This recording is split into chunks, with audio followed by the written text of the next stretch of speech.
नमस्कार, मेरा नाम है गुहान और मेरे साथ आज यहाँ स्टूडियो में मौजूद हैं गुड्डू उर्फ कट्टा मास्टर, जो कि सबको राजा बनाने का दावा करते हैं पर खुद कभी राजा बन नहीं पाए, जिसके लिए वो मोटी फीस भी लेते हैं। तो आज हम उनके साथ जानेंगे राजा कैसे बनते हैं।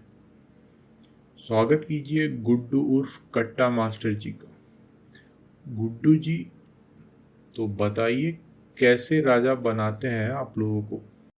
पहले ये बताइए, हम मोटी फीस लेते हैं, कौन विरोधी भेजा है जी आपको? ये सब हमको बदनाम करने का साजिश है, ताकि हम अपना फीस कम कर दे और हम तरक्की ना करें। इतना महंगाई है कि सब कुछ का दाम बढ़ गया और हम फीस भी ना बढ़ाएं। तो आप कम फीस लेते हैं, ऐसा आपका मानना है? बिल्कुल कम फीस लेते हैं, सबसे कम हमारा ही फीस है।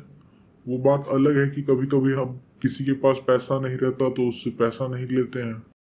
तो फिर क्या लेते हैं? किडनी, लीवर और ये तो गलत है, आप किसी की मजबूरी का फायदा उठा रहे हो। गलत है। भगवान दो किडनी दिए है तो एक एक्स्ट्रा हम ले लिए तो क्या बुराई है इसमें? हम सब समझ रहे हैं, ये सब विरोधी लोगों का साजिश है। जलता है सब हमसे। हमारा तरक्की नहीं देखा जा रहा है, कैसे हम सबसे आगे निकल गए। कल को राजा बनेगा तो 20-20 नौकर होंगे, तो उसको ये सब चीज का जरूरत होगा। सब नौकर करेगा और वो राजा की तरफ बैठा रहेगा। क्यों नहीं करेगा? राजा है, पैसा दे रहा है उसको, क्यों नहीं करेगा? मतलब वो अपना काम भी ना करे? ये सब छोड़िए, राजा कैसे बनाते हैं? आप इतने लुल है कि आपको इहो नहीं पता है राजा कैसे बनेगा। पहले प्रीलिम्स लिखेगा, फिर मेंस लिखेगा, फिर उसके बाद इंटरव्यू होगा, तब जाकर बनता है राजा। ये आप आईएएस की बात कर रहे हैं? आईएएस नहीं, राजा कहिए, राजा पूरे जिले का मालिक होता है।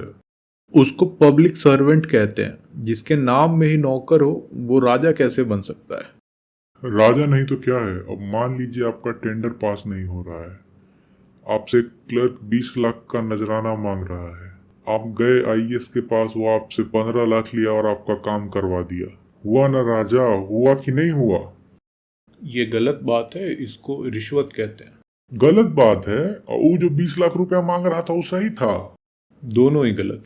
आप जो मेरे फीस के बारे में बोले हैं, जब वो राजा बन जाएगा तो उसको जो 15 लाख मिलेगा उसमें से वो हमको देगा, तो वो गलत नहीं है। और हमारा फीस लेना आपको गलत लग रहा है।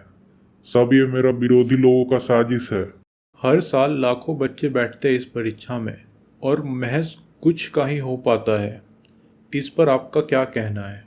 सिंसियर नहीं रहेगा, पढ़ेगा नहीं, गर्लफ्रेंड घुमाएगा तो उसका सिलेक्शन होगा। मतलब आप कहना चाहते हैं गर्लफ्रेंड के कारण सिलेक्शन नहीं होता? अभी जिसने टॉप किया है उसने तो कहा उसका सिलेक्शन उसकी गर्लफ्रेंड की वजह से हुआ है। ये सब साजिश है विरोधी लोगों का मेरे खिलाफ। सरकार को पहले से ही पता होता है कितना पढ़ रहा है और कितना नहीं। सरकार उतना ही वैकेंसी निकालती है। मतलब आप ये कहना चाहते हैं जिनका एक नंबर से रह गया उन्होंने पढ़ाई नहीं की थी? और नहीं तो क्या, पढ़ लेता तो एक नंबर ले नहीं आता। तो सिर्फ ना पढ़ना ही एकमात्र कारण है? अब मान लीजिए कोई टैलेंटेड नहीं है और पढ़ रहा है 12-12 घंटे रोज पढ़ रहा है, उसका नहीं होगा सिलेक्शन। क्या क्वालिटीज चाहिए राजा बनने के लिए? राजा बनने के लिए चाहिए साहस और समझदारी। राजा कभी छोटी मोटी लड़ाई में नहीं पड़ता। राजा सिर्फ बड़ी लड़ाई लड़ता है। जैसे मान लीजिए राजा सामान खरीदने गया और वो दुकानदार ने बोला चेंज नहीं है, टॉफी ले जाइए। वो टॉफी लेगा और चला आएगा।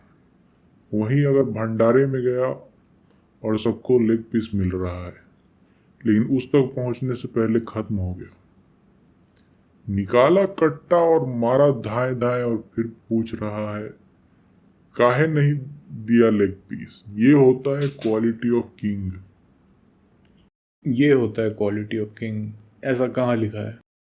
अगर ये लिखा होता तो सब पढ़कर राजा न बन जाते। इसलिए इसको हर जगह से मिटा दिया गया है ताकि कोई राजा न बन पाए। और कोई क्वालिटी होती है? बिल्कुल होती है। मान लीजिए आपको पैसों की ज़रूरत है, आप बैंक गए, वहाँ मैनेजर को बोले मुझे पैसे चाहिए, वो मना कर दिया। आप निकाले कट्टा और रख दिए उसके टेबल पर। उसके बाद देखिए कैसे बोरी भर के पैसा देगा। बक, अगर आप सबको भी राजा बनना है तो चैनल सब्सक्राइब कर लीजिए।